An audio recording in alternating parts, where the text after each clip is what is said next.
আমার যেমন আমি যে আছি, আমার যে আপন ভাই আছে, এই রাস্তা এটার সাথে রাস্তা আছে চিতালে।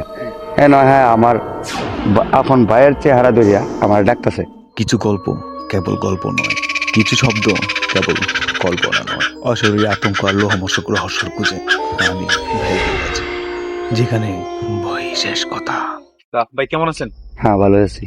আচ্ছা, আপনার সাথে যে ঘটনাটা ঘটছিল ভাই, আমাদের সেটা সাথে আমরা- ঘটনাটা ঘটছিল আমাদের এই এলাকারই আমার এক বন্ধু ছিল রুবেল।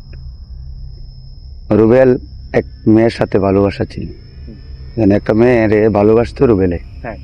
মেয়েটা কোনোদিন জানে নাই যে রুবেলে মেয়েটাকে ভালোবাসে। হ্যাঁ। এবং মনে হয় যে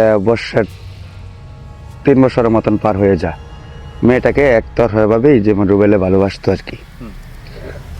তখন মেয়েটা কোনোদিনই জানে নাই